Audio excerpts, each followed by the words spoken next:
这是史上最倒霉的海盗，从业生涯20年，一件宝贝都没捞到，甚至为此差点失去生命。话说，在19世纪的大不列颠帝国，有一个骄阳跋扈的维多利亚女王，一想称霸整个海洋，但有一群神出鬼没的海盗在阻碍她的大计。海盗烧杀抢掠，无恶不作，这令女王愤恨不已。于是女王就定下规定，伦敦城不允许有海盗出现，一旦发现，轻则挂城墙示众，重则直接斩杀。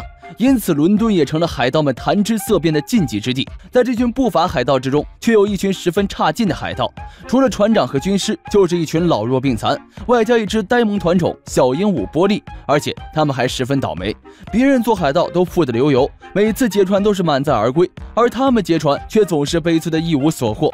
虽然穷是穷了点，好在他们团结友爱，不像别的海盗那么冷血，大伙也没什么志向，没事就开香肠 party。不过船长却是一个有梦想有追求的人，1年1度的最佳海盗评选大赛马上就要开始了。船长觉得这次他势在必得，虽然他每年参加都没拿到过奖，但这回他有十足的信心。说完，扬帆起航，前往血色之岛，自信满满给自己报了个名，但现实还是给了他重重一击。今年的比赛规则和以往不同，这回比财富，谁的财富多，谁就是今年的最佳海盗王。一贫如洗的船长顿时有被刺激到，不过最打击他的是竞争对手给他施加的精神压力。他们手上不是有超大钻石，就是有大把亮瞎眼的金币。看到这里，船长觉得自己不用比了，于是想拿回报名表偷偷溜走。可就在这时，多年的竞争对手黑贝拉认出了他，对方看他这个穷酸样，故意上前嘲讽激怒他，看你都当了20年的海盗了，还是这个鬼样子，还是一毛不拔，你这当的不是海盗船长，而是丐帮帮主吧。周围的海盗一听到这话，也纷纷开始大声嘲笑他。船长瞬间被激怒到，不服气的他交了报名表，并大声承诺自己一定会赢得比赛，回来狠狠打你们的臭脸。可说的容易，做起来却很难。现在他们必须在短时间内获得最多的财富，于是他们就去劫船。可惜运气不太好，劫到的不是瘟疫船，就是小学生地理考察的船，还有不可能碰到的幽灵船，这还真是够倒霉的。总之，他们就是打劫不到商船，捞不到一滴油水。就在船长打算放弃，转行去做祖传的手工婴儿服装生意之时，他们碰到了达尔文的生物考察船。船长看这里除了达尔文就是一堆没用的动物标本，这让他崩溃大怒，于是将达尔文绑了起来，威胁他交出身上值钱的东西。但船长却不知道，像达尔文这种人才都是视金钱如粪土的，所以他身上就没值钱的东西。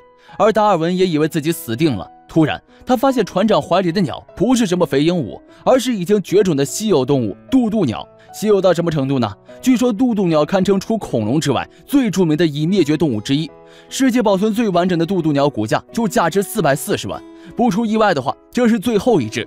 于是达尔文想将渡渡鸟带去伦敦讨女王的欢心，原来他喜欢女王，当然这事肯定不能让船长知道。于是他劝服船长将渡渡鸟带去伦敦参加发明展览，而且这个展会的奖金十分丰厚。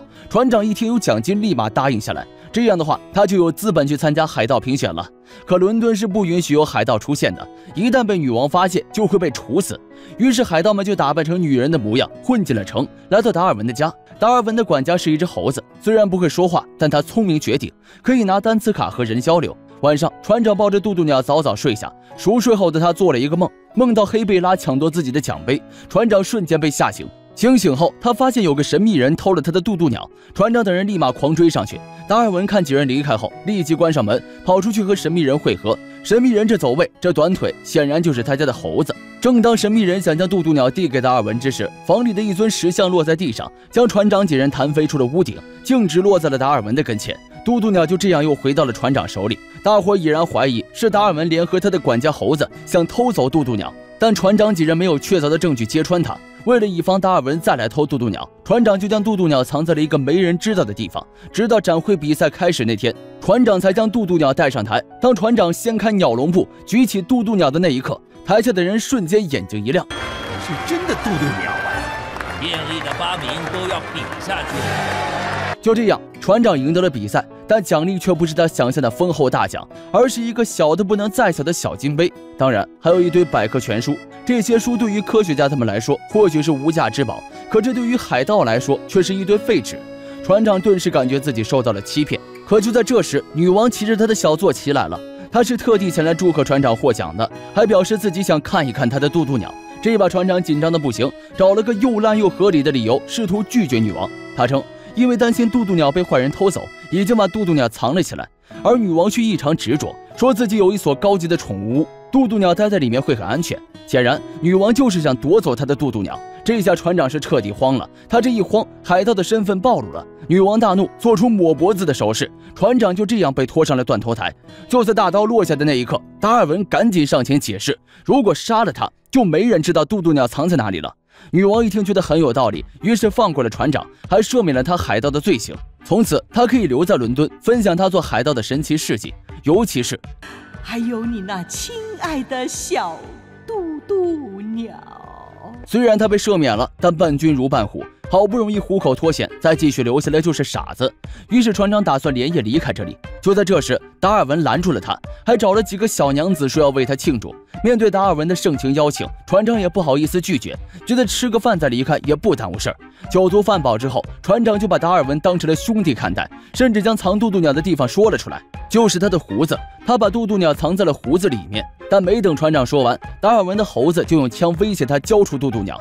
船长以为他俩用假枪在和他开玩笑，于是一把夺过枪，向天空扣动扳机，结果直接把他震倒在地。渡渡鸟也被吓得跳入了达尔文的手上。达尔文窃喜，带着渡渡鸟赶紧逃走。船长见状大怒，抢了一辆自行车，很快他就追上了达尔文。此时两人来到了一个密道里，密道缓缓上升，随后两人就来到了一个超大的房间，在这里见到了女王。原来女王早就在这里等着了。女王知道船长想要去参加海盗评选大赛，需要很多的财富，于是女王给出了巨大的诱惑，用无数的小金山去跟他换一只渡渡鸟。看到这里，船长犹豫了。渡渡鸟是他的家人，但这些小金山可以让他富足一生，这样同行就不敢再嘲笑他了。最终，他选择了小山一样的金银珠宝。紧接着，船长就用这笔财富去参加了海盗评选比赛，轻而易举就得到了第1名。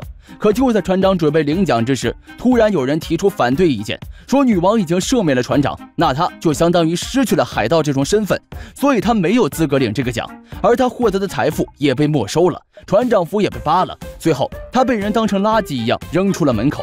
大伙立马凑上前问他发生了什么事，还有渡渡鸟在哪里。在大伙的逼问下，船长才说出自己用渡渡鸟和女王交换金银珠宝的事。得知真相的船员也不再信任船长，觉得他太自私，纷纷选择了离开，因为渡渡鸟对于他们来说就像自己的亲人一般。大伙离开后，船长重操旧业，做起了祖传的手工婴儿服装生意。